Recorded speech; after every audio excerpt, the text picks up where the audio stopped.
So I went to London and saw a musical on roller skates. In case Starlight Express. In case you're worried that musical theater is getting less gay, don't. No, London's got you covered. No. It's getting more fine. gay. Yeah, we're fine. Happy Pride, everybody. Okay.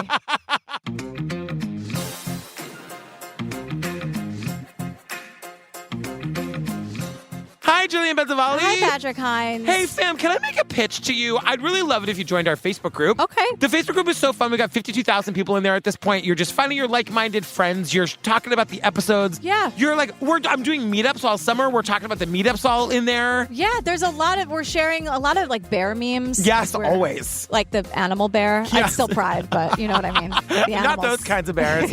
Oh, my stars. What are we talking about today, girl? All right. Okay. Brandy Hellville, the cult of fast fashion, but it's this Brandy Melville that was not for me. I haven't heard about this until this documentary. Did you know about this brand? Not at all. I kept saying there was apparently 15 stores in New York City down in Soho. Never heard of this. Nope, couldn't pick it out of a lineup. No, okay, great. Got nothing. Can we start by just acknowledging you're in a real mood today? Look, it's 1,000 degrees outside. I'm not kidding. The real feel on my phone is 104. Uh-huh. My body's not feeling great today. Okay. I feel like I've been talking about that a lot. Oh, I love you so much. Can I get you a warm compress? No, I'm great. I cold took the compress? Aleve. I have the water. Yeah. It's the heat mostly, I think. know. Just not You thrilled look today. great. You look Thank like you. a Milba Jill. And I'm mad at these racists and we're I know. destroying the earth and we're colonizing through clothes again. It's awful. I gotta tell you, fam, we're going to Ghana at some point in this to really show us what this fast fashion is doing to the planet, it's and crazy. it is bad. Really bad. There are these text messages between the senior leadership at Brandy Melville, the most vile, sexual, racist jokes possible. When I saw him wearing a Hitler outfit, I wasn't surprised. Store-style photos were taken every day. Go stand against that wall and pose so I can text it to the founder of the company. Brandy Melville was part of fast fashion and how fast fashion was impacting our environment. Everywhere you walk, this fabric is going to shock you. What you see entering our workplace, I need to be worried. We're all being exploited by the same system. Fast fashion brands convince you to buy so much because they convince you that you are not enough. Brandy Melville taps into the worst impulses of being a teenage girl. Finally, someone's talking about it. Well, we open with on-screen text. I always love this. It says, due to ongoing litigation, 2 former Brandy Melville associates requested their identities be obscured.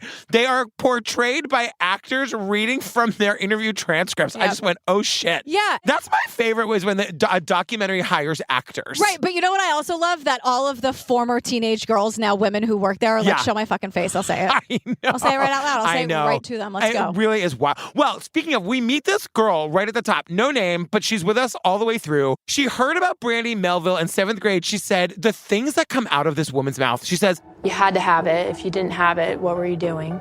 And I remember I walked into the store and I bought the star necklace that was all over Pinterest. And I remember thinking that, the girls that didn't wear it, they weren't as great as I was. Maybe they weren't as pretty. Maybe there was something wrong with them. girls who didn't have it weren't as great as I was. Yeah, so this brand was like a status symbol. Yeah. It was all the rage. It made you feel real important. But the vibe, though, it's really like...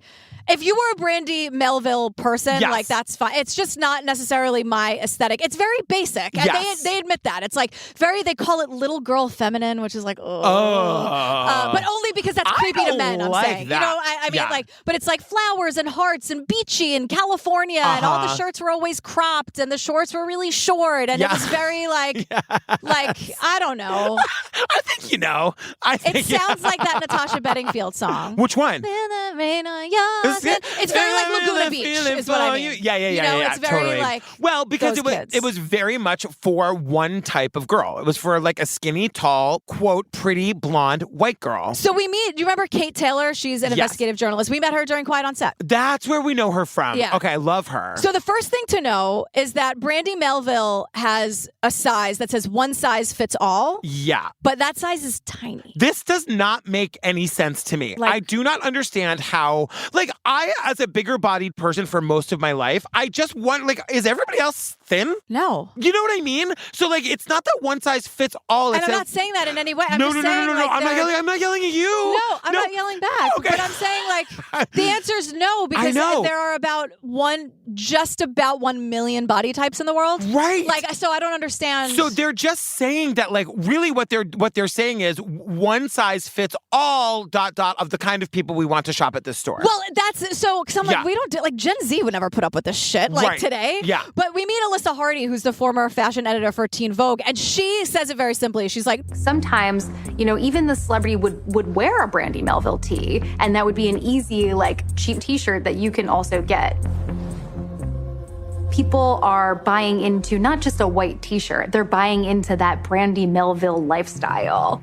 They were buying the lifestyle. Exactly. And then we'll learn later that it sort of becomes like you do what you got to do to fit into Brandy Melville, which is like totally unacceptable. Persists to this day. Yeah, really gross. I wanted to also just say Alyssa Hardy, she's a former fashion editor for Teen Vogue. And like around this time, like the 2010s, Teen Vogue was doing the good work. Like they were really, I had a friend who worked at Teen Vogue and they were really out there advocating for young women, advocating for women's rights to their bodies, like really like targeting the younger generation with like knowledge and feminism. It was amazing to watch. Yeah, people were super misogynistic and also like ageist because it had like teen in it. So they thought it was like a teeny bopper magazine. But it was journalism. And also there's nothing wrong with teeny bopper magazines. Of course. Oh my God. I think the world is wide enough for everyone. Give me like Mickey Dolenz on a 1960s teeny bop magazine. And also let's talk about my fucking rights at the same time. Correct. If like Tiger Beat had a section on Jonathan Taylor Thomas and a woman's right to choose. My rights. You know what I mean? So Brandy Melville and social media go hand in hand because the brand came up at a time when teenage girls were able to make their own content and publish it themselves, like Instagram and TikTok. Now, I have a lot of issues with a lot of this because it's kind of like just because like young girls were allowed, like had the phone to make the content, were the parents monitoring this in any way? Well, that isn't an issue to me as much as like Brandy Melville jumping on this and like manipulating and exploiting their content. Well, because what happens is we meet this girl named Dor. I know she has another name, but her name is Willow. And I love her. I love her too, but she tells the story that her nickname... My nickname in high school was Door. That's what my parents called me because I just had my door closed, was in my room all day, just online. She was on Tumblr a lot. Yeah. And her parents' nickname, and I was like, I feel like we could have done better with the nickname. Like, I agree. All right, what is she doing? She's in her room. We call her Quiet. Call her Casper because she's kind of like a ghost. Yeah. You know or what I mean? Nettie because she's on the internet. Oh! Is that anything? Probably not. I love that. Or fucking Willow, because that's a beautiful name. Because that's her name. That's the name they, in fact, gave her. We've actually already been through a round of naming this person once, and they did it. And they nailed it, so it's like there's no way to go back down after Willow. Dor's not the most creative nickname, but it is the only name I will be referring to this person as the entire time. Willow the photographer. I can't call her Dor. You're going to be mad if I call her Dor. You can call her whatever you want. All right, if you think I'm being disrespectful, then I'll stop. So Tumblr is where she heard about Brandy Melville. Because what the brand would do is like all of these teenage girls, and I'm not saying that in a disparaging way, like that's who they were exploiting and targeting. So Willow was one of these teenage girls who would be taking photos of herself in these clothes and trying to be all like kind of artsy and cool and emo or whatever. And she would go viral. And then Brandy Melville would like post one of her viral photos on their own Instagram. Yeah. Throw a filter on it. That had like over 3 million followers. And and she was like, yeah, like I had like 2 friends with really long hair. And so they'd shake their hair. And she goes, they were wearing these stupid striped shirts. And that's the one that hit. I don't know. I can't explain it. I know. It is like she was trying to do photography in the style of the what's the brand Brandy called? Melville. Brandy Melville. Neither one of us know anything about. We've never seen it. Apparently, there are still stores here. I have no idea. Not for long. Not for long. But she was like, yeah, they flipped it to the side and put some weird filter on it. It was all very random. But so she gets an email, and it was really short and casual. It was like, it was super short. It was, hey, let me know if you'd like to work together sometime.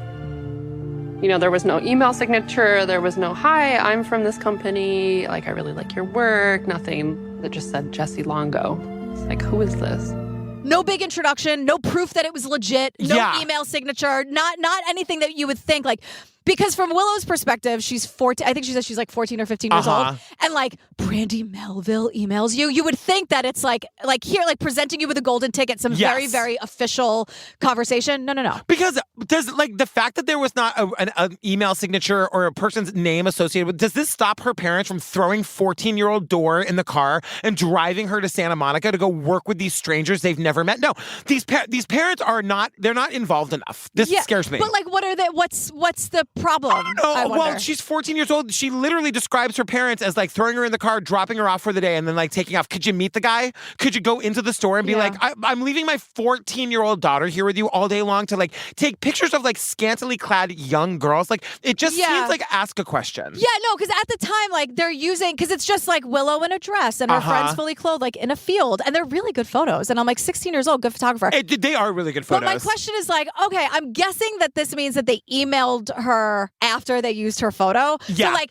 the point that they're trying to make here is that these 16, 17, sometimes 14-year-old girls were so desperate to be noticed by the brand that the brand would steal their content. And the teenage girls would just say thank you. Yeah. That's what they were doing here. And it was like taken as a huge compliment. It was like to be like shared on Brandy Melville. They call it the cult of Brandy whatever, because it really fast fashion. Yeah, because it really feels that way. Like these girls wanted so desperately to be accepted in this world and to be thought of as like somebody who was connected to Brandy Melville in any way, that like, oh my God, they stole my photo. Like they love it. That's amazing. Like, thank you so much. Yeah, thank you for stealing my photo. She says she's like 16, 17. They go to the Santa Monica store and she sees what she calls the iconic wall. Yes. So basically it's just like the wall of the store, and the girls would be outside in their crop tops and shorts, and they'd like take the photos. And like it is also a little bit of a, not like a fake it till you make it thing, but it's like you don't need a big warehouse to do these photo shoots. Yeah. Like these are like, if you have a vision or you like like there is a part of it where I was like, that's fucking rad. Well, yeah, they're just like taking the photos outside. I mean, they used it for evil. Yes. But it's still kind of a cool idea. It is cool, and it is very much smaller than it looks on the internet, but there is a reason for that. Yes. And Kate, the journalist, tells us, she's like,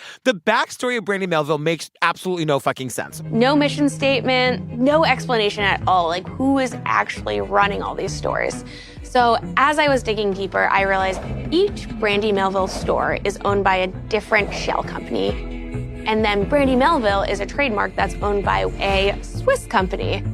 And all of these stores are owned by a different shell company. Now, that should stop you in your tracks. If you think about any store that has, like, think about Abercrombie. They're not all independently owned by independent shell companies. Like, that just sounds like a scam. Right. And then the Brandy Melville trademark is owned by some Swiss company. It's all very convoluted, and that's how it's supposed to be. Yes. But one name is on all of the paperwork, and his name is Stefan Marzen. But Kate says, like, as a journalist, you just give the guy a Goog. There's literally nothing out there about this guy on the internet anywhere. So this, quote, former store owner, he's one of our actors. He's like, we're just reading his transcript. So he's one of the people who's like embroiled in a lawsuit with them now, but like he's giving his backstory. Right. So he's being played by an actor. Yeah. And the actor is still like the actor is darkness. fantastic. Yeah. So he explains Stefan owns the company. He speaks zero English, only speaks Italian. And Jesse is his right-hand man only because he speaks a little more English than Stefan does. I can't believe that you're skipping right over the fact that this guy, the former store owner, says, usually I stay away from Italians. I'm not going to take the fight out of the response.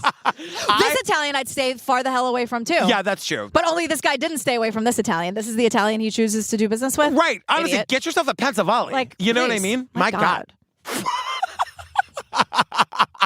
It's getting witchy up in here. It's getting witchy. downright witchy. It's been witchy. It's been witchy. Here's the thing about Stefan, and I'm saying this for a reason. He's bald and he has braces, which normally wouldn't matter. But the reason Willow's bringing this up is because he's running the Instagram. Right. So these girls are literally on TikTok and Instagram. They show videos where it's like, I hope Brandy notices me. There's no Brandy. Right. It's Stefan, and that's fucking creepy. Right. And Willow/Dor is the only one who knows it, because she's the one, like, she's like an adult in this world run by idiots, where it's like this sweaty, gross looking dude is creating the fashion that like these 14-year-old girls are completely obsessed with. But he's also just letting the teenagers run the asylum. Yes. So he's not like at this photo shoot. He's just sort of the guy behind the curtain, the guy like running the marionettes. But it's all just like run by 16, 17-year-old girls, and we'll get into that later. And he's very, very, I don't want to give this guy a compliment, but he knows how to exploit these girls and them. get all of the, like it's wild how he's able to do it. Yeah. So Alyssa's here and she explains fast fashion. Yeah. Essentially, she says it's quick trends at low prices. A lot of people credit Zara as sort of this starter of the fast fashion model. In the 70s, they opened their first store, and then as the 80s progressed, they decided to do quicker trends that they made themselves in-house, and then the faster they got them out, the faster people were buying them. So their whole model was to do quick trends at low prices. Zara is one of the first ones. Shein is another very well-known one. Is Zara low prices? Like, Zara's not cheap. I don't know. I think of like H&M as like, you get a shirt for, $12 or whatever. Like Zara, like shirts are like $125. Yeah. Well, she mentions Shein. We are really struggling. Fam, just so you know, we're really struggling over like our words today. I don't know what is going on. God. Are you all right? No. I know. Remember when we used to drink during recording? I don't. That was like, who was she? Who's that? I know. But like, we are. Hi, old me. What was that, 2018? Hey, girl. I miss her. Oh, God. This website, Shein, so I was on it today because she says they're dropping 1,000 styles per week on this website. Crazy. Which seems excessive to say the least. Yeah. But they do have things that are like a dress for like $4. I mean, and like the site is just like you click on something and it's pages. I mean, 70 pages. You're just clicking through and you're like, oh my God. Like they do have a ton. They have everything you could possibly want for $4, $6, maybe $12. But it's like, that can't be good. And right? the thing about that is that like we've all had those clothes where like you put a t-shirt on once, you take it off one time, and you've now stretched it beyond being able ever to wear it again. Yeah. Yeah. And so like, but she's saying that now social media is playing such a big role in this because, and if you think about it, I'm like, she's right. So many of the ads that are served to me are clothing lines that I've never heard of. My husband wants to kill me because I am on Instagram. I will click on a pair of like gay slutty shorts for the summer. Yeah. I've done it like from some brand you've never heard of. Some right? brand you've never heard of. It's like $40 each time. They come. I don't like them. You can't try them on. They either don't fit or they're just so ugly. You can't return them. I'm not saying a brand you've never heard of is a bad thing, but like when it's sort of just like two words that don't make sense together, like a Brandy Melville, for example, you're kind of like, oh, weird. Steve is like ready to take my phone away. Like I should not be allowed to have a phone. Or also just like learn the lesson, right? Like how many times are you going to do it? You see, that's the thing. That's the beautiful thing about me. Speaking of learning lessons, I should know who I'm talking to here. But that is what makes me uniquely me. Do you know what I mean? And like it's fast. Yeah. It's cheap. So she's saying like, why wouldn't you? Yes. But that is leaning into this idea that clothes are really disposable because it's trendy and cheap. And it's like, why not? And I'm getting these shorts from Shein, whatever that site is. They don't fit. It's $4. What does it matter? And then you're adding to the disposableness of it. And if you don't like the trend, there's going to be a new trend. Yeah. So you can just get the other thing in 3 months. The thing that this documentary does so brilliantly is it shows us that like there really is a global cost when you like buy these fast fashion clothes and you hate them, or even if you like them and you only wear them a couple of times, those clothes have to go somewhere, and we'll get to where they go. But this fast fashion is destroying the planet. It's like destroying countries, colonizing people again. It's like slavery again. It's really, really, really fucking bad. And also, like, I don't blame you for not knowing that. I didn't know that until I watched this documentary. But now that we are in the knowledge, we have to do better. Right. And I'm going to tell you right now, spoiler, not spoiler, whatever. I can't really tell you how to fix it. There's no real there's one thing we can all do, and this is how this documentary ends. You just buy less. You just buy less. That's really what you can do. Yeah. We'll get into it later because I did some research and I found some people saying like really good points. Yeah. Anyway, we'll get into it. Yeah. So in 2012, they opened their first 2 stores in Canada. And apparently there's like a 10-block line. People like can't believe that Brandy Melville's this is like the store owner who's being played by an actor, and he's just like, I kid you not. I had like a 10-block line waiting outside. It was insane. I had stores come in and complain to me because the line was blocking the entrance of all the other stores, and they were pissed. Who is the owner? What's going on? What is this? This is success. This is success, bitches. All right. I know. But then, like, it was a successful company because there was a time where Abercrombie wanted to buy it. I know. And we did the Abercrombie thing a couple months ago now. And Abercrombie looked at the financials and they were like, this is too good to be true. These stores were making money hand over fist. Yeah. And we get this a lot, but like every once in a while we have to sprinkle in 15 minutes about how they use Instagram. Like, I get it. They used Instagram and they did it well. But like, they didn't pay for advertising. They just like built their Instagram account and they let the teenagers do the free advertising for them, essentially. The best part about this section is the former store owner does not know how to say Miley Cyrus or Kylie Jenner. Siley Myrus, Jenner, Kyla. I'm like, we're here again where you're going to act like you don't know these people's names. I know. I just don't buy it. Jenner, Kyla. Jenner, Kyla, give me a break. I have my issues with them, that whole fucking family. Siley you know Myrus. I know. Miley can stay. I love her. I love her too. So celebrities were wearing it and they were reaching out to influencers. They were doing that thing, which is like not the shady part where they would just like send someone with 500 million followers, like, do this unboxing. Like, okay, whatever. Cindy Crawford lived upstairs to the New York store, so they would just send her suitcases full of clothes. I'm like, not your target demographic. Yeah, I don't also, think. like, where's the Cindy Crawford post? Oh, does it not exist? Shocking. I also love Cindy Crawford. Oh, she's the best. A Cindy Crawford, Miley Cyrus crossover I'm here for. Yeah, sure. They should do something. Great. Let's make it happen. Amazing. I don't know what Cindy will do. Me either. Like, in terms of like holding the voice. She not play the next triangle. to Miley. I don't know. I know. The triangle. She could play like the tambourine. Sure. You know? Amazing. I love this. We have figured it out. I love this idea. I know exactly what she's gonna do. Some sad numbers, everyone. The United States and Europe are consuming around 36 billion units of clothing a year, and 85% of that is getting discarded. With numbers like that, where is all that clothing supposed to go? 85% of that gets thrown away. Well, even that is incredibly sad. Like, what the fuck? 85%? 85%. I know. And I am fully standing up admitting that I am part of the problem. I vow to you here and now. Yeah. I vow to you here and now. Okay. I will never buy anything off of Instagram or Facebook ever again that I don't fully know that I'm going to wear and love. That's great. I will never do it again. You know what? I'm a big thrifter. Like, Poshmark is great. Yes. Like, that's thrifting is awesome. One of the women who's with us throughout says at the end, like, I only buy clothes at thrift stores. There's literally no reason not to thrift. Right. But which is great. We'll get into that because there are just like caveats to that. Of it's course. not the easiest thing in the world. It all sounds great. Yeah. But like sometimes it's hard to do that. It's an accessibility issue. It's like, I totally agree. And, like sometimes you just need underwear. You know what I mean? Like sometimes you just need to get like t-shirts for the summer. You know what I'm saying? Yeah. Like, come on. But the other thing that was really sad that I learned is the clothing bins, because everybody thinks they're doing the right thing when you take the clothing to the clothing bins. Or when you donate. Just donating at all. Like not just the clothing bin, but going to, Goodwill or whatever. I'll say, like, I had a major life change in the last year, and I literally had to get a new wardrobe of clothes. Yeah. And we went through, like, we tried on everything that I had. We put every single thing in bags, drove it like 50 miles out of the city up to the closest clothing bin place we could find. And we like dumped all the clothes. And now we learned that, like, that's great that these clothing bins exist, but the systems are not in place in this country to get clothing to be recycled or donated properly. And therefore, it's just ending up, quote, somewhere else. And where that somewhere else is, we're about to find out. Yeah. So it goes to Africa. It goes to Ghana. Yes. And they describe Ghana as, quote, a dumping ground for our unwanted fast fashion. Yeah. So the United States has... This is like, really pay attention to this, fam. You need to know this. Ghana is like a dumping ground for our unwanted fast fashion. We have deals with countries in Africa to take the clothing, even though they don't necessarily need it.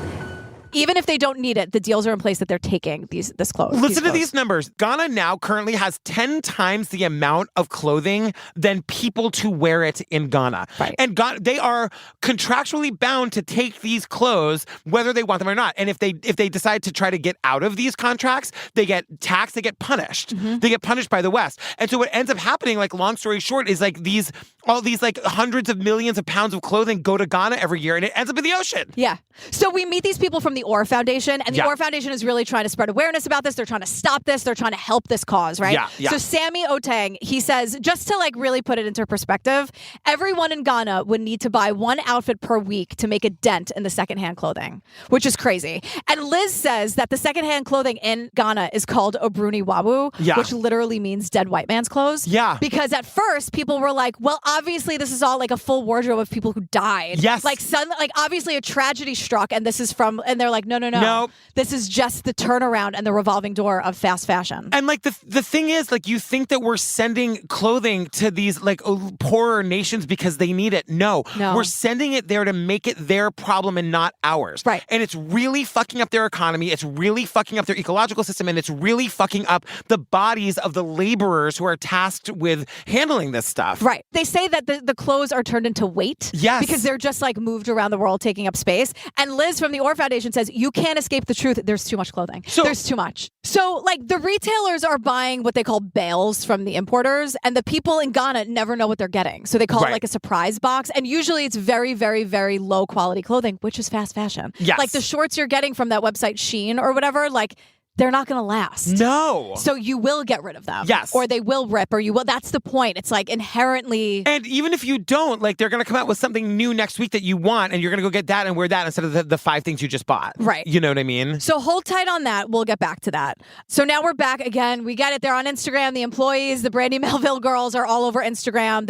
Everyone wants to work there. They want to see and be seen. But the thing is, it really is like a lifestyle. It's like the cool, popular girls And go to they're work like at Brandy. The mean girls a little bit. And the mean girls. And they say that. Yes. They say that eventually. But we meet Natasha, a former employee, and my fingers, for whatever reason, typed exployee, which also works. And I was like, weird like little it. brain finger mind meld thing. I like it. Just saying, exployee. She says, when I was 15, I was sitting at a cafe reading my summer reading book.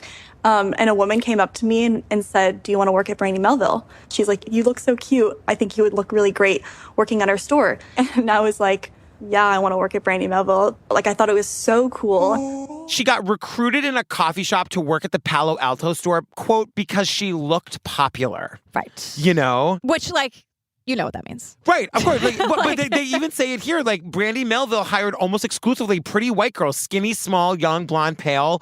You know, none of them were good at their jobs. They're talking about these girls who don't even know how to use Swiffers. They're saying you can be openly rude to customers and no one's going to fire you. They describe them as, like, basic, but, like, follows trends. Someone who's kind of like, oh, I'll do that. I'll do that. They say that they're, like, kind of mean. They're catty. Apparently, there was, like, all of these, like, Instagram, like, reels going around of, like, what it's like to work at a Brandy Melville store. Yeah, and everyone's like, those girls are kind of scary. Yes. Like, they would be really mean to you, and that would be okay. But that story Sheridan tells, where she's like, one night we were closing, and she goes, I swear, my hand to God, I saw a girl use a Swiffer without the pad on it. So she's like just scraping plastic to concrete. on concrete. And she's like, so these are girls that like clearly don't have, she goes, key working skills. No, but they're also not being given key working skills. Like, teach her how to use a Swiffer, and now she knows. But right, of course. You but know? it's also they're hiring people they can manipulate, and they know that. And people who will use their own social media, and they will feel grateful to work there, so they'll never ask for a raise. Right. They don't want to work. They just want to do it for the Instagram. Yeah, exactly. They're all kind of feeding each other in the right way. Like, this girl doesn't give a shit. No. Oh, people think I'm mean and stupid. I don't give a fuck. I get to work at the store. Who cares? And guess what? The hiring practices were super racist. So we meet Emily from San Jose. She's Asian, and she said, like, I wanted to work at Brandy Melville, but I went to apply for the job, and I saw all these, like, skinny, quote, her words, not mine, like, skinny, pretty, tall, blonde, white girls, and I knew I didn't, like, stand a chance against them. And she was like, let me tell you something about the application. I feel like a lot of the questions weren't what I was expecting. I feel like they're asking more about, like, where I like to shop and, like, what YouTubers like to watch. Nothing really about, like, my skills, nothing really about my work history. Nothing about your skills or work experience. Right. So, of course, we're getting plastic to concrete with the Swiffer. Exactly. Right. Like, obviously. But it's also like jobs at that age in your life are meant to be on the job training. It's kind of okay that you don't know how to use a Swiffer, but teach her, and now she knows. Right. And like, what's the harm in what is she gonna like not fit into the shirt anymore if she uses the Swiffer? Like, what's the downside? I mean, I don't know that I know how to use a learning Swiffer. how to Swift. You know what I mean? Somebody just give me a broom. It's great. That noise, and then the thing comes out. It's great. You know what is the absolute bane of my existence? Swiffing? What's the little machine that vacuums your house? Oh, just like a robot vacuum, whichever. What are they called, though? I mean, they're used, I guess, Roomba. It was Roomba. like the first one, but they have different absolute bane of our now. existence. Like, they are. It's awful. It never does anything good. Oh. It never does it right. It always is like hitting something and then going the other way. Hate it? No, Golden doesn't mind it. Daisy was really scared of it for a while. Fiona is still doesn't fully trust it. She's kind of like, this guy again. Like, I know. But we use it we use it 4 times a day. It's also so fucking loud when it goes back and like D Roombas. You got a bad one. Did we get a bad one? Ours definitely gets a little lost. We have to pick him up and like show him where to go. Have you named him? Vinny. Oh. Vinny the vacuum. Of course. Right. Mike will be like, can you run Vinny? Or be like, Vinny's lost. Can you find him? Like, it's beeping. I'm like, yeah. But you gave it a name, but you call it it. Okay, I see. No, I said him. Oh, no, we fully personified Vinny. Okay, good. It's, it's the little things. Oh my God. So Emily, the Asian woman, gets the job, but she's stuck behind the register. She never gets to be one of the greeters at the front of the store. Right. And Callie, also a former employee, she's black. And she explains that she started in the fitting room and then she was moved down to the stock room. Yes. And she says, like, very plainly, she says, When I started working there, you go down and you go into the stock room and you see all the other people who are working there who are not white. Yeah, there was an awareness, but we all just kind of side-eyed and tried to do our job. There was no white people working in the stockroom. If you're white, you had to be in sight. if you're white, you had to be in sight. Yeah. And I'm like, oh, this guy's, like really racist. Like this is shades of Abercrombie, but it gets worse. It gets so much worse. Aisha is here, Aisha Barenblatt. She's the CEO of Remake Advocacy Group. Yeah. And she says, and this is 100% true. Fashion has been built on these very racist colonial structures.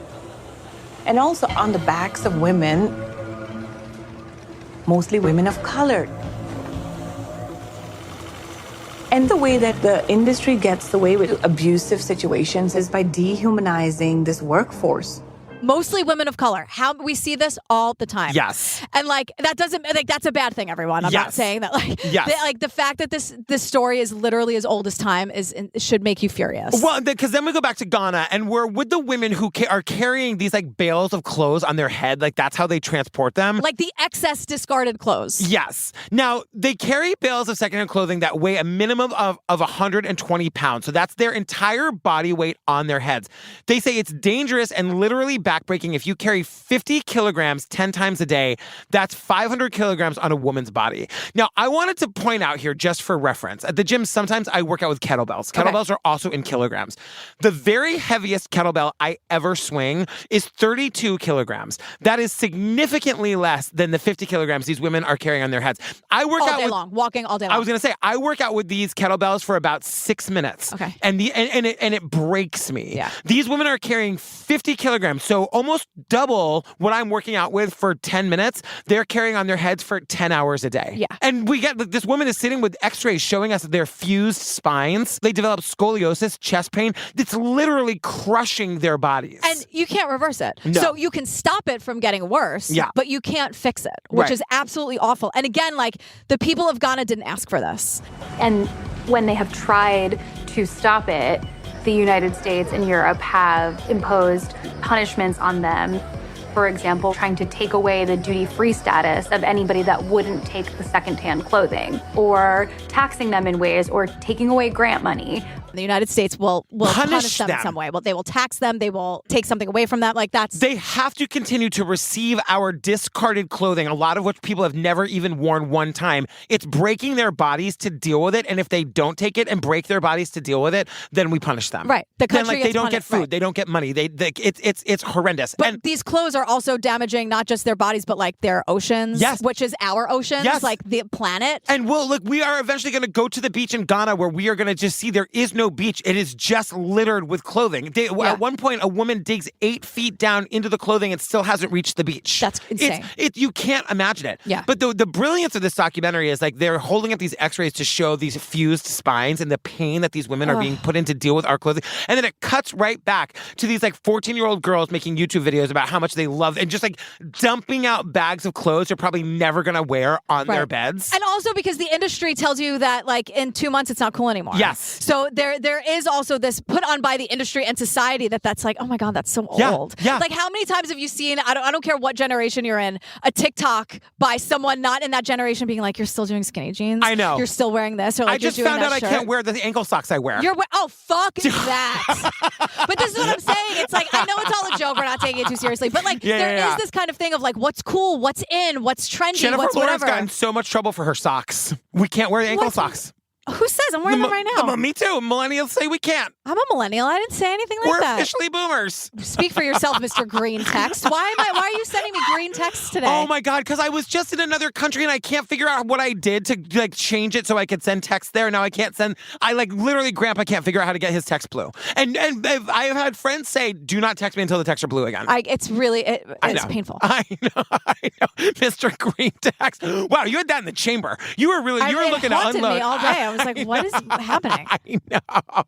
I know. But I anyway, know. society sort of lends itself to like, that's not cool anymore. You need to keep up with the trends. Like kids are getting bullied in school about it. Like that's why I've heard the argument where they love like, yeah, I'm all for school uniforms so that my kid isn't bullied because she doesn't have the cool thing. I know. Daisy wears a uniform. I'm grateful for it every single day. Right? I know. Like, anyway. But now we learned how like the powers that be at, what's this company called? Brandy, Hellville, Delville? Hellville, whatever.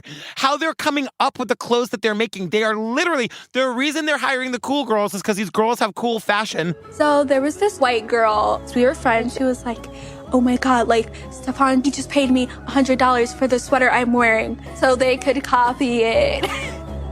One day I come in, the higher ups, they were like, we love your pants.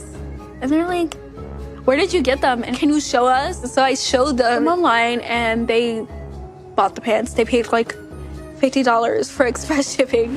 So they'd see a shirt on an employee, and then a week later it would be on the shelves, and then it would be like the Patrick shirt because they literally took it from you. I know. And also the white girls would get paid like $100, and Callie, who's black, wouldn't get paid anything. Yep. And then they're getting sued for all the times they're ripping off their designs. Or they'd be like, hey, go on Etsy and find us some cool artist you like. Yes. And then they would just like take a screenshot of it and send it to their manufacturer and not pay this artist. It's just so stupid. But then we also find out that they're taking, quote, the prettiest girls and giving them credit cards, sending them on shopping sprees, seeing what they come back with, mass producing that. Then the creme de la creme of the 14-year-old girls, the favorites of the 14-year-olds. They're probably closer to 17 and 18, All but right, sure. that's fair.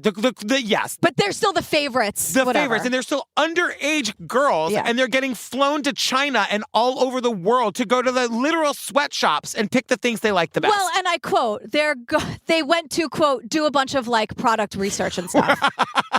Let me tell you, I talk like that all the time. Everyone says everyone says and stuff. I have the worst vocabulary on the planet. I love but you. There is something You're that's a really good talker. I'm horrible at it. But there is something that's kind of like, well, isn't that it right there? We're going to do like product research and stuff. Like there are people who know how to do that who aren't manipulating and racist. And you know what I'm saying? Also, like you're just using these kids. You're using them, because these are the kids with the good fashion, which is why you hired them. You're making them feel special by being the elite of the elite, and you're taking them to like other places to let them pick. But you're also not paying people $400,000 or $500,000 a year that you would pay at another company to have these like high level jobs. Right. They're basically creative directors. Or you're not paying like the people of color making it in a sweatshop. Yes. Like how to make, but also these are the girls who are going to make the content. Right. So it also looks like, oh my God, if I love and worship this company and then I work for this company, I'll be able to fly first class and stay at an amazing hotel and have everything paid for across the world too. It's just insane. Like, again, where are the parents? You know what I mean? Yeah. And like they're getting thrown into these situations they don't know anything about. Yes. It's dangerous to do that anyway. Right. Like it's just, and the clothes are poorly made. They're not good quality. Well, this is where we get into the whole thing about how all the clothes at the Brandy Melville store have a made in Italy tag and how dumb Americans think that like if it says made in Italy, then it must be good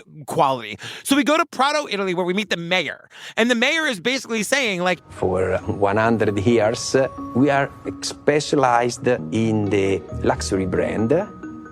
Now we are the biggest in production for the most important fast fashion brands in Europe. Yes, like people from all over the world come here and like have their clothes made here. But essentially, he's like, we've been making luxury clothes for hundreds of years. Don't get it twisted. Yes. So they're saying the only thing like really Italian about the clothes making is like the area of the world where the clothes are actually made. Geographically, yes, it is made in Italy. Fine. But it's not the Italian luxury brand that Italy is known for. It's a fucking sweatshop. It's just mind-blowing to learn how unregulated this industry is. The fashion industry is not regulated. And they're just saying that like all over Prato, like factories would get raided all the time because they literally have people working in slave conditions to make this order of 1,500,000 puppy t-shirts that Brandy Melville just ordered. Yeah, because Vanessa came in with the t-shirt, so they stole it, and now they're like doing slave labor. So this whole like made in Italy is just like such a misnomer because it's being made by people who are being literally treated like slaves, not being paid at all, working 7 days a week in a country where like no Italian is actually touching the, you know what I mean? It's not like fine Italian luxury. Exactly. But you know, the sweatshop conversation has always been happening when we're talking about the fashion industry. industry. And they're everywhere. Yeah. Like, there is sort of this idea that, like, oh, they must be in some, like, really bad area or something. No. They exist in Italy. They exist in the America. UK. They exist in LA. Yes. Like, they're everywhere. We will get back to that conversation. But, like, you can't talk about the fashion industry without talking about sweatshops. 100%. And, like, racism and colonialism. Yes. So, the Brandy Melville sizing. Yeah. They used to have sizes, Yes. and then they stopped. And then it was one size fits all, which is an objectively false statement. After multiple weeks of complaining, we went from one size fits all to one size fits most. And we still had complaints because they go, so I'm not even most? They changed it to one size fits most, which is also ridiculous. I think that is so offensive. You know what I mean? Because it's literally the thought that, like, chubby me has had all my life, which is like, I'm the chubby one and everyone else is thin, which isn't true. But this reinforces that. It's saying one size fits most. And if you don't fit into these clothes, most people don't look like you. You are less than. You are less than. You are the problem. Everybody else has it figured out and they're healthy and they are comfortable and you pretty. are pretty and you're the ugly, chubby, gay, fat kid. Yeah, and you're not allowed. You can't sit with us. Yes, which is why I'm just saying, like, there's something, even like one size fits all, as awful as that is, feels less mean than one size fits most. Right. You know what I mean? I mean, yeah, they're both definite, because they are both very, very exclusive. Yeah. It's like, but if it fits all, then why doesn't it fit me? Right. Holy shit. But what happens is, like, this is where things get dangerous. Right. Because young girls and women are losing weight specifically to fit into Brandy Melville clothes. Yeah. And they're doing it in really unhealthy ways, and it becomes an obsession. So there are videos that we see in this documentary about, like, here's how to develop an eating disorder. Like, here's how to starve yourself. Here's how to hide the fact that you're throwing up. Here's how to live a very unhealthy way, specifically to get as skinny as possible to fit the stupid fucking narrative and aesthetic that this company has. Yeah. And, like, yes, people do it for other things, but it's like you could Google things like how to fit into Brandy Melville clothes, and, like, it's these girls who are working there, and fans of the company teaching you how to, like, get skinny enough to fit in. And, like, this one girl who works there literally says, I remember feeling, like, proud of myself for gaining, like, 5 pounds, and then realizing that, like, if I kept being healthy, like, I wouldn't be able to follow company policy and, like, keep wearing their clothes. So that wasn't good for my brain. I wouldn't be able to follow company policy and wear their clothes. Not good. Not good. And it's like forcing, it's not a good place to work. It's forcing these, like, horrible practices on these girls. And their mental health is suffering just being in these 4 walls. And, like someone says, working there put me in a mindset where I hated my body and I hated myself. Run as fast as you can. They're all saying, like, that persists to this day. They're like, I'm still not completely over it. And they would say, like, customers would come in and, like, think they were thin enough, and then try on the clothes, and then they won't fit into them. Then they'd be sad, and then they'd be like, I'm going to come back when I can fit in. And the girls would be like, okay, we're rooting Good luck, for you. girl. Yeah, I know. It's horrible. It's like, horrible. Oh, but my God. The company is rewarded by this. By leaning into this controversy, the profits go up 20%. And I also want to say, you might not know this, but, like, it's always been a struggle finding women's clothes because there are no universal sizes. Right. And the sizes are always changing. So, like, what is a medium in one brand is a double XL in another. And it doesn't, or, like, the measurement that used to be like, oh, I've always been a small. And then the number, like, the measurement stays the same, but the letter, like, over the years has become larger or smaller or whatever. It makes you feel crazy. Yeah. If you ask me what's my jean size, I can't tell you. Yeah. I don't know, because I have to try it on. It depends on the store. It depends on the store. For sure. Which is enough to make you crazy and make you feel really bad about yourself, especially because of societal fucking shit. But because, like, there's no, you're always, like, you're walking on eggshells because you never know what's going to work. Yeah. And you never know. And it's just, like, to be able to have to say some things out loud, like, this doesn't fit, no matter what it is, because you think that, like, I thought I knew myself. Of course. It makes you feel like, what am I seeing? Am I not? Like, it just makes you not trust what your reality is. Totally. Or what you're feeling. Because, like, why are there not universal sizes? Wouldn't it be easier for everybody? Yeah. What's the problem? Well, it's also, like, you see these videos in this documentary of, like, girls having a Brandy Melville shirt, putting it down on the bed, and then putting, like, a small size from the Gap on top of it. Like and their little sister's shirt. Yeah. Or whatever, and showing how comparable. Like, they're, like, youth sizes. They're, like, for babies. Speaking of which, we're finally fucking talking about Stefan, the owner, the founder. Who would not be a Brandy Melville customer. They describe him as... If you see the way he dress, he's not perfect either. His body, I mean, he would not be a Brandy customer. He dressed like a bum. He's not fit. He's not skinny. Exactly. He's a schlub and he's a racist. I don't give a shit what your weight is, but this guy specifically is a fucking racist and like a sexual predator. I know. Like, this guy sucks. He hates Bernie Sanders and he can't understand why the rich girls who work for him love Bernie Sanders. He's a Trump guy. And he's a Trumper. And he's like, he hates taxes. He does everything he can to avoid them. It's worked out really well so far. I'm like, can anyone from the IRS take a break from making taxes so unnecessarily difficult for 5 seconds and maybe get eyes on this guy? I know. I don't mean to be a narc or anything, but he's like a sexual predator. Get racist. eyes on this guy. Yeah. I'm just saying, like, it's worked out pretty well that he's avoiding taxes. If I have to deal with it, they always get you in the end, I feel like. Oh, yeah. You know what I mean? Absolutely. But Stefan was like pushing this like weird political agenda at the stores, and you wouldn't notice it, really. Yes. There were like libertarian stickers all over the place, Ron Paul stickers. Yeah, there was like stuff from Atlas Shrugged. They called it the Bible of Brandy Melville was Atlas Shrugged. And the name, the name John Galt was displayed everywhere, which is a character in Atlas Shrugged apparently. But it would be like professionally displayed. So it'd be like the Brandy Melville official sign, and then right under it in the same font, the same color scheme, John Galt. The John Galt collection at Brandy Melville. You know what I mean? What happened to Veronica's shirt? I know. Patrick's pants. Give me a Holden Caulfield line. You know what I mean? God. So Kate the Give journalist. me an Andy from The Devil Wears Prada line. You know I'll what? take that. You know who the real villain in that movie is? Who? Her fucking boyfriend. Oh, tell me again why we hate him. Because first of all, he doesn't know how to make a grilled cheese sandwich to save his fucking life. Jarlsberg is what he uses. Yeah, but he burns the shit out of it. And who makes grilled cheese with Jarlsberg? Number one. And wildly unsupportive. Made fun of her for everything she wanted to do, and just never really was like nice to her. Yep. And just he's just not bad news bears. That guy. Great. Fuck that guy. So Kate the journalist, she was looking into all those lawsuits that mentioned the company, remember? Yeah. So she stumbles on, like in her research, stumbles onto this truly I cannot understate this horrifying group text with Stefan, the owner of the company, and like these really shitty incel 40-year-old men. Yeah. These men are just sending the most vile, sexual, racist jokes possible to each other again and again and again.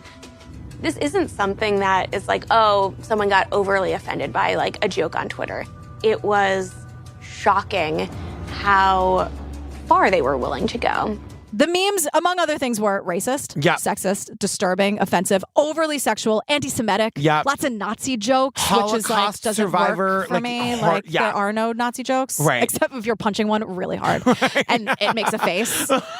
Like if we did like a real great punch with a Nazi and then the slow motion, like, and then like a tooth comes flying out, that would bring me joy. I love that. That's great. Like, we should do like a National Punch a Nazi Day. Great. You know what I mean? I think it exists. Oh, does it? It might exist. Okay. You didn't hear that from me. Okay. I feel like in my travels, I had seen like, oh, is that the day? Yeah. Interesting. You seem like the kind of person who would know. You know what I mean? I feel like it's gotta be. It's gotta if we have National like sock day, we'll we get gotta it on have the calendar for the hero bells for next year. Yeah, for sure. That's the only time I'll be like, you'll get a little bit of a spark of joy. Yeah. When there's anything Nazi related, a good punch to the face. I like it. It must feel awesome. If you've ever punched a Nazi, can you tell me what it was like? Totally. I just want to live vicariously through you. Get in the Facebook group. If you ever punched a Nazi, get in the Facebook group and tell us all about it. Fucking great, right? All your like years of your own aggression and then the aggression of what they did. Just what an outlet. Oh man, that must have felt so good. I've never seen the lust for blood in your eyes until just now. Yeah, look at her. Oh my god. Pow.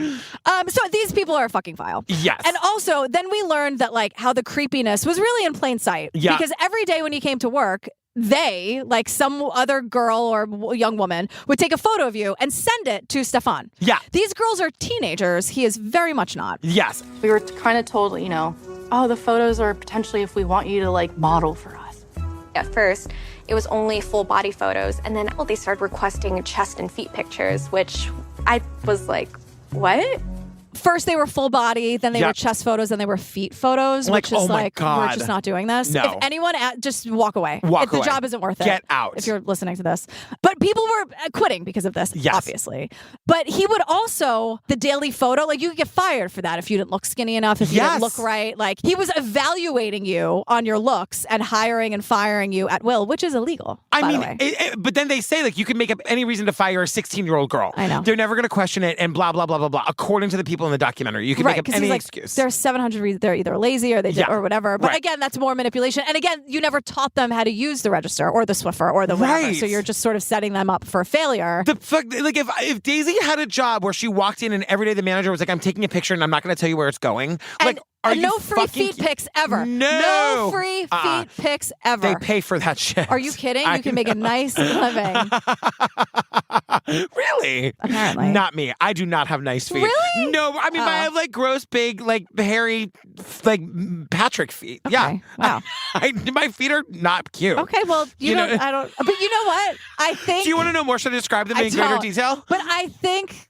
There's a demographic there's a market. out there. I think there's a market for everything. A these lid days. for every pot. Now it's going to get really dark, everybody. Yeah. So there was what they call, quote, the apartment. Yes. So Lee, this former employee Lee, was with another girl getting an Uber. And she was like, oh, man, I wish I could afford an Uber. And the other employee is like, oh, what? I'm not paying for this.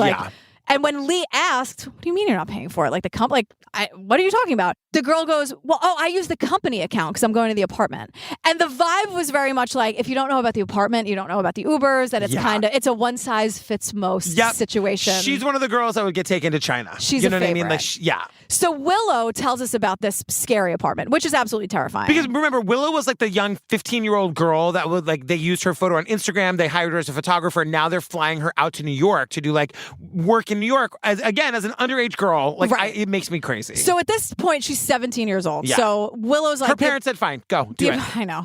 The apartment was in Soho. Great location. Great, beautiful Soho loft. Yeah. It was in an amazing location in Soho. It was really close to both of the stores that they had. There was really nothing in the apartment when I first got there. I didn't even have a blanket. There were times where people would just show up. Sometimes people would just show up. So let me just paint a picture. Yeah. You're Willow. You're 17 years old. You're staying at this apartment. Door.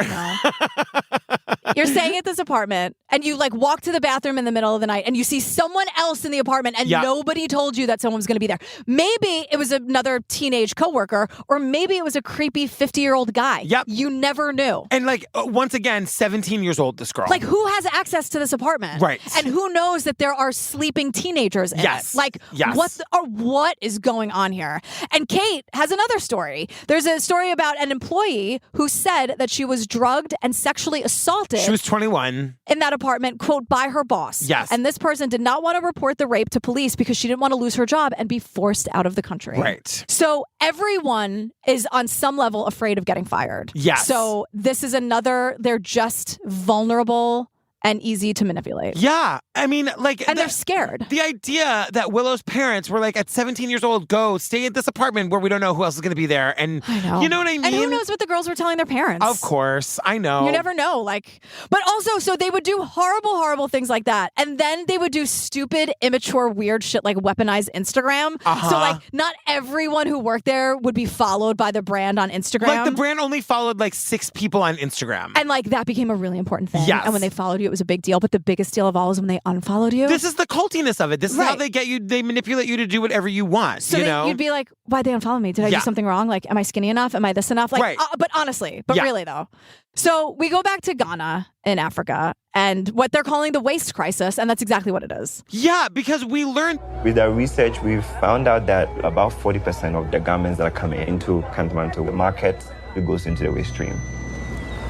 There's no landfill, so most of the clothing is burnt or ends up being pushed into the gutter system where eventually it washes out to sea.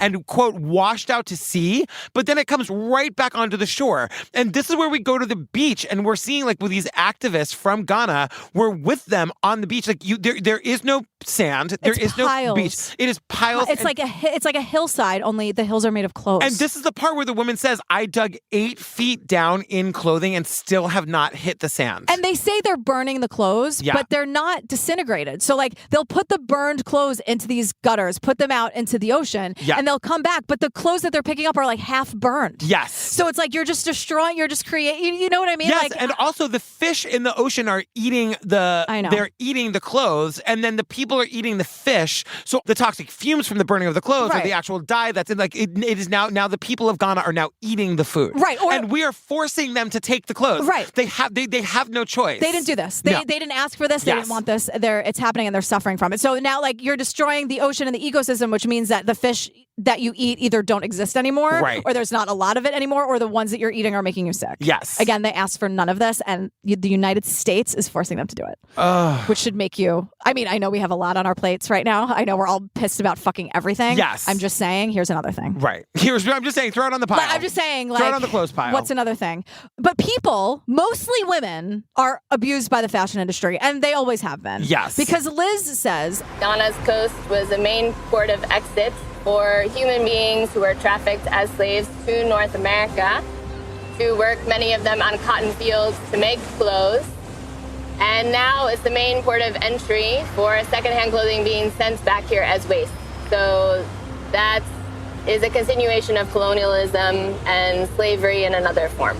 That is the continuation of colonialism and slavery in another form. Yeah. It's like when you see it like that, it's so blatant and it's so obvious about what's happening. This horrifying full circle. It's full circle. And I just go back to the fact that we are forcing them to take the clothes. They have no choice but to take our discarded clothing that we don't need, that we don't wear, that we don't even really want. And they don't want it or wear it either. No. I mean, like, and it's all because of the consumerism in this country. Yep. And so, like, the point is that the fast fashion industry is fueled by this exploitation. Yes. And so is the Brandy Melville brand, right? And so Kate, the journalist, is doing all this research, and her article comes out. Yeah. And when her article comes out, more and more stories come out, and more former employees are coming out. And people were quitting on the spot. Like, people were showing it on their phones, and they're like, oh, I'm out. Like, learning about the racism, learning about the sexual assault, learning about what is happening to the world. People are walking out of the store. And what's wild, and this is what really gets me, Brandy Melville does not acknowledge it at all. The only thing they did was turn off their Instagram comments for a couple of weeks. They don't ever apologize.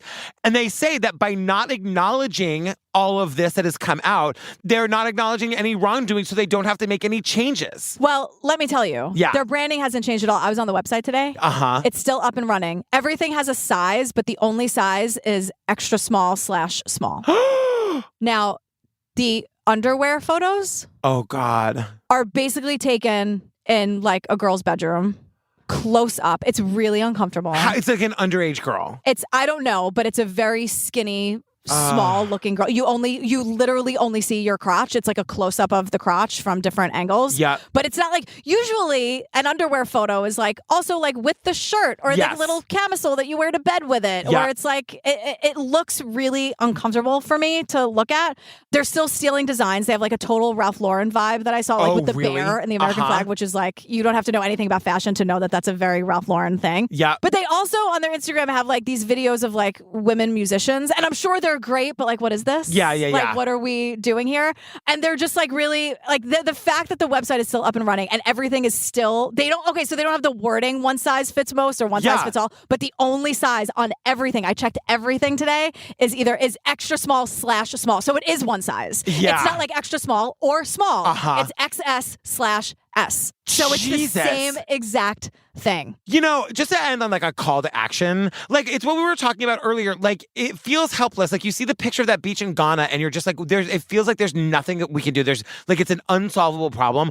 You can start now. Like I promise you, I'm never buying anything off of Instagram or Facebook ever again, unless I'm absolutely going to wear it and I need it. I think that's fucking great. You know what I mean? I totally agree. And I buy less. That's what you can do. Buy less. Thrift when you can, really. Because it ends with like, how do you be an ethical consumer? It's really, really hard because there is a lot of like greenwashing, they call it. Like brands using words like organic, sustainable, but are they really like made in Italy? Recyclable. Is it really? Yeah. And so like, that's great. But like, what about the humans making these organic clothes? Is it a sweatshop? Like, where do these clothes end up? And like, it's also the premium on thinness is really dangerous. So it's like, we need to do better as consumers, but these perfect brands are sometimes super expensive or not accessible, or they're not size inclusive, or maybe you just fucking hate the clothes. Yeah. You know, like it's not a perfect system. And I was thinking about it today. I was like, it kind of feels like the paper straw thing.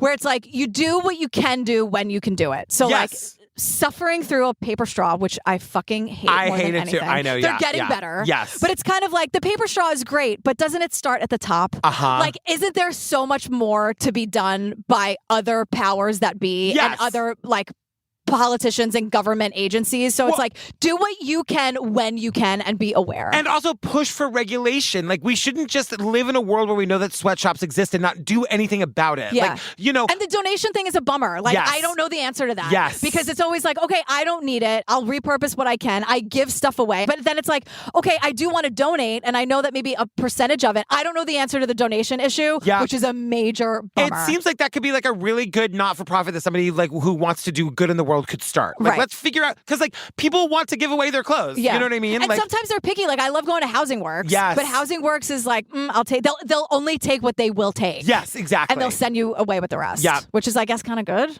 So, I like don't you know. said, do what you can, fam. We love you. We know you're doing the good work We out love there. you. But you know what? Step one, stay the hell away from Brandy Melville, Hellville. Stay away from that. Goodbye. Goodbye. Oh, girl, we did. What's it called? Brandy Hellville, the cult of fast fashion. Oh, my goodness Quite gracious. an education, huh? I know.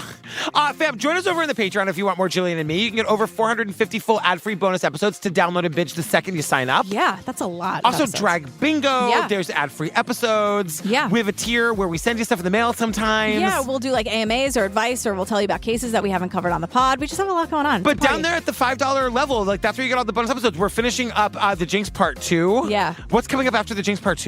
Ashley Madison. Oh.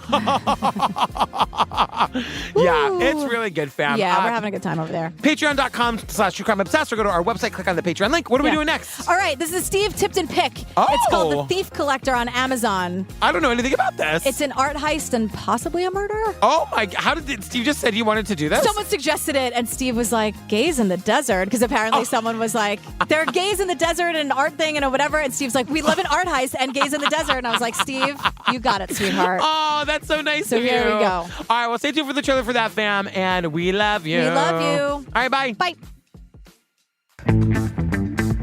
It wasn't a heist you'd see in a Hollywood movie. Authorities still don't know who took it. It's a mystery, an unsolved case. Many thought a $160 million masterpiece was gone forever until it turned up in Silver City. Rita and Jerry Alter were my aunt and uncle. Oh, they were definitely soulmates, and he would do anything for her. Their house was full of souvenirs from their travels around the world. It seems like this couple is really the story here. They're the mystery. If you've got the right psychology, you go after that painting. You take it, you make it yours. They saw themselves as masters of victimless crimes. This is crazy to me that it was just hanging up on their wall. We didn't know the real Jerry and Rita.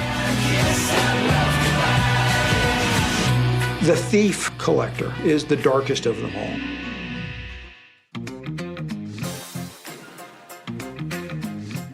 This is Brandy Hellville. Actually, this is Patrick. We're covering Brandy Hellville. Oh my God. Do you know what I mean? They're making a sequel to the movie, by the way. It was just announced today. That's all. Really? That's all. Yeah. Practical Magic 2 is coming too, by the way. Shut up. Everyone shut your mouths. Midnight Margaritas for everybody. Lock up your husbands, lady. We got a lot of good sequels, I guess. Yeah, is it's coming up. Like, who is everyone involved? Seems like it. It was just announced in Entertainment Weekly. We'll see. I'll keep everybody posted. Is it going to be like Andy's kid? Maybe. How old is that movie? It's from like the early 2000s. Okay. Yeah. Would she have like an 18-year-old girl? Could be. Oh, no, frumpy 18-year-old. Like, no. I know. I just want to follow Andy around. Listen, if you send me $5, I'll send you a picture of my big hairy feet. I don't think you want to open that door. I really don't. Jillian's going to be like, why'd you get the new car? You know, don't ask questions you don't want the answer to. I'd be like, you know what? Good for you.